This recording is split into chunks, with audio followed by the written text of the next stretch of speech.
So take us through a typical day from when you wake up. What time do you wake up? What happens when you wake up? Well, incredibly, day one, I thought because I was suffering from jet lag. I arrived on the day the retreat started. I was buzzing all day. I went to bed at normal time. Slept through the night because it works very well for me on that time zone.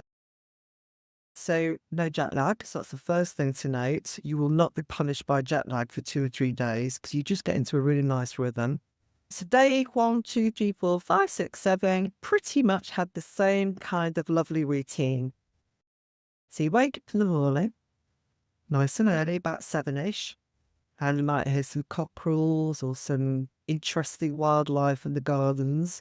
So they will wake you up, and then you just stick your head outside and you think, which pool shall I have my early morning dip in this morning? Decisions, decisions. Decisions before my lovely breakfast. So you go for a little wander and go and explore the wildlife and have a little pot around the gardens, and then you have a dip, come back, change, and you have the option to have your breakfast before the yoga or after. I prefer to do my yoga first, so I held off on the breakfast. I did the yoga for an hour, which is in this beautiful kind of wooden, it's called 𝐬𝐮𝐬𝐫𝐞. And you have the views overlooking the gardens and the breeze coming through. You just chill out, center yourself for the day, and then you float over to breakfast because that's normally served to about 9 or 10. So you could take it whenever you like. This beautiful buffet of fresh fruits. I mean, fruit you've never seen before in your life. It's absolutely wonderful. And then you can have cooked breakfast, cold breakfast, fruit, as much or as little as you like, coffee in abundance, and everybody kind of congregates as and when they're ready to get up. We all congregate, and it's all very lovely, sets up for the day. Then, typical post-breakfast will be back to the room, change again, get your gear, and there's normally a morning activity. So in our package, there will be obviously a choice of things on each day. Kind of thing that we did, we visited temples, waterfalls, the beach, a wildlife sanctuary, snorkeling, climbing, sunset, all sorts of different things. So we have got most of these in our package as well. So you do morning activity. Some of those will run over lunch. Some of those will end just before lunch. Lunch is free format. You can either go into town and go and venture out into Ubud or come back, or you can just eat.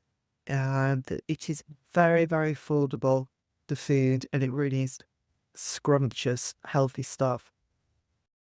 After lunch, you might want to nap. You might want to just have a chill out. You might want to go and have a swim.